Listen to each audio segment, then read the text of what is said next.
All right.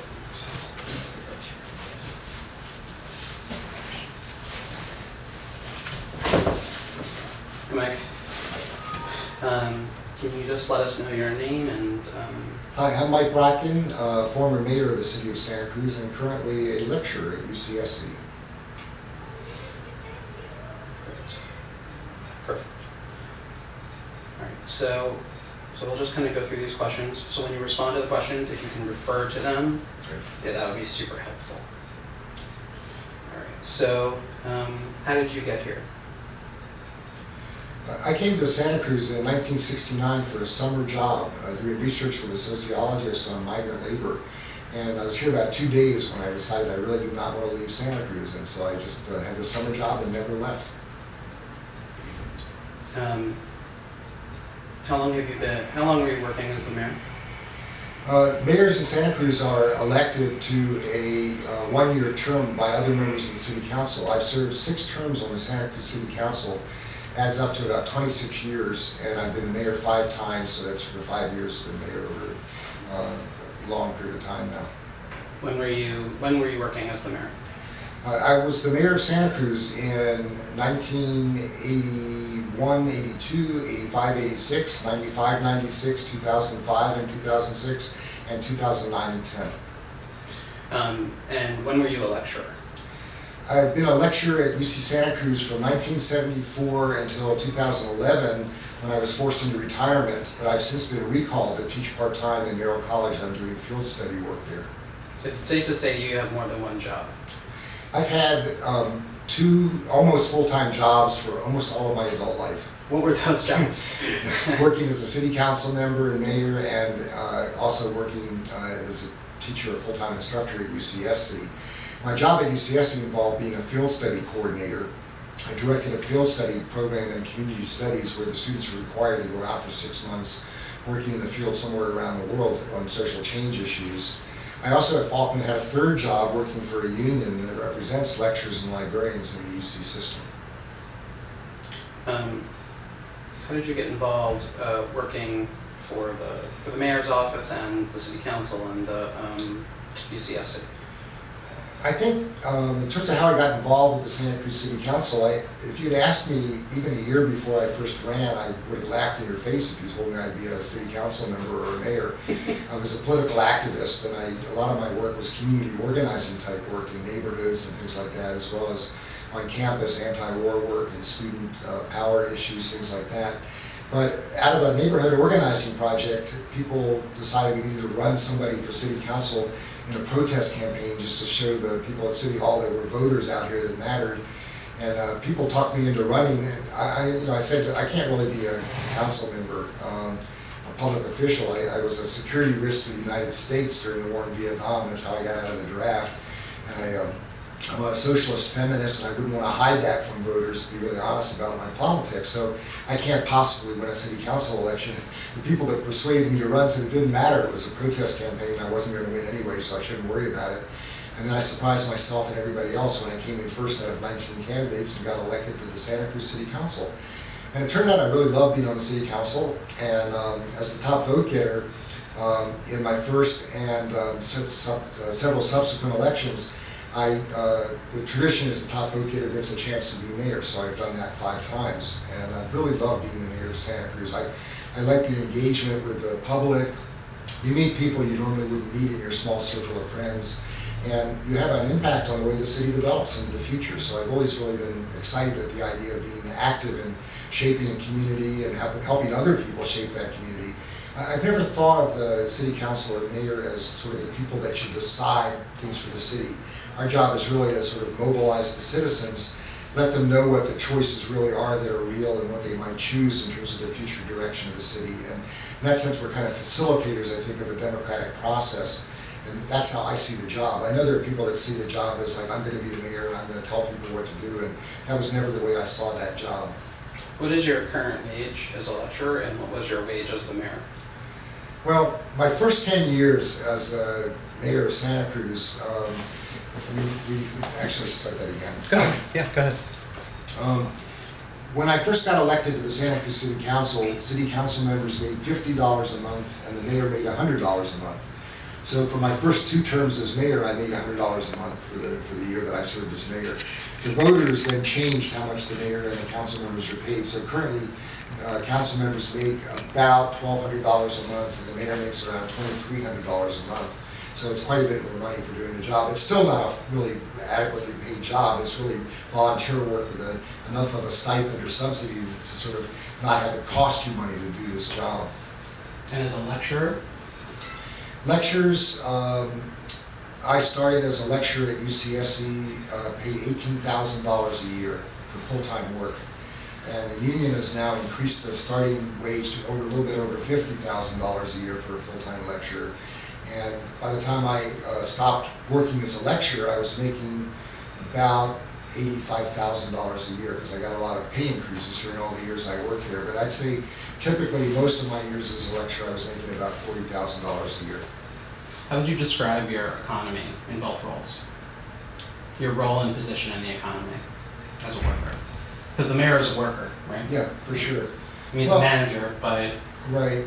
I mean, the mayor is, in a way, sort of part of the management group of the city of Santa Cruz. And so, even though your pay is not up at the level that the city manager makes or the department heads, it's not even close. They make reasonable salaries for the work they do.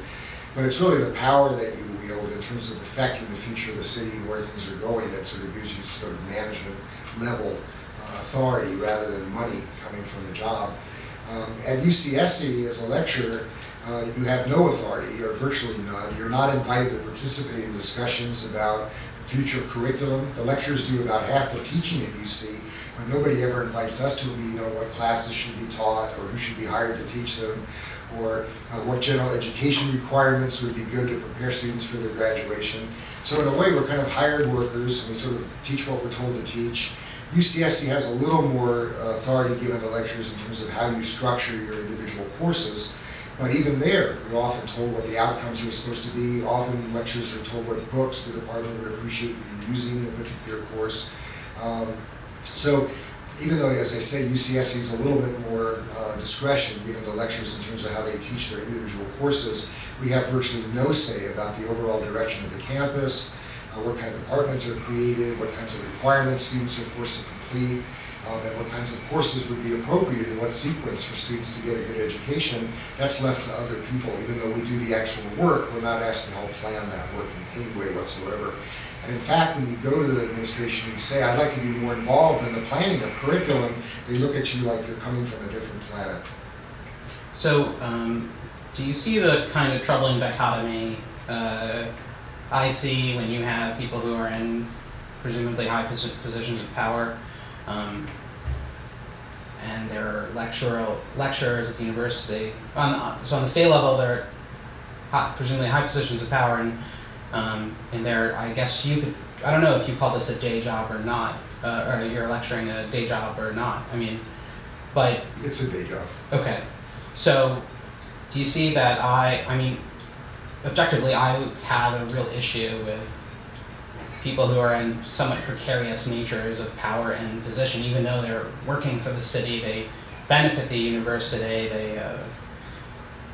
they essentially help the university run in many ways outside of their internal operational scope. So what kind of dichotomy do you see as being a volunteer, as a mayor and as a lecturer, in which one space you have virtually no power and the other space you command a great deal of it? I think there's a huge irony in someone being elected, say the mayor of the city of Santa Cruz, where a city of a little over 60,000 people, you were elected in the top electoral position, you set the agendas for city council meetings, you're involved with the other council members in making major land use decisions. I'm sorry. You're involved in making major land use decisions about the way the city's going to develop. You're passing policies about ordinances and behavior regulation of a variety of kinds in the city and so forth, and making financial decisions about what kind of social programs are going to be supported or not supported, whether there is or is not going to be rent control, those kinds of issues. And you have a lot to say about the way the city develops and what the future's going to be. And being a lecturer in the university, where those kinds of broad questions about the future direction of the institution, nobody cares what your views are. There really is a caste system at UCSC. Even the Senate faculty members don't have real say about the future of the university, but at least they have you get to weigh in on curricular issues in a pretty serious way, but not the lecturers who do half the teaching. So in that sense, we're kind of like day workers. You're hired for your labor for the day, you do the job, and then you move on. You're not invited to participate in department meetings typically. You're certainly not involved in the decisions about what the curriculum is going to be for the students, those kinds of issues. So it's pretty ironic that you could be the mayor of Santa Cruz when pick up the phone, you get the cell phone number for the chancellor, you can call him or her up and talk with them, and they return your call in a heartbeat to talk about the city-university relationship.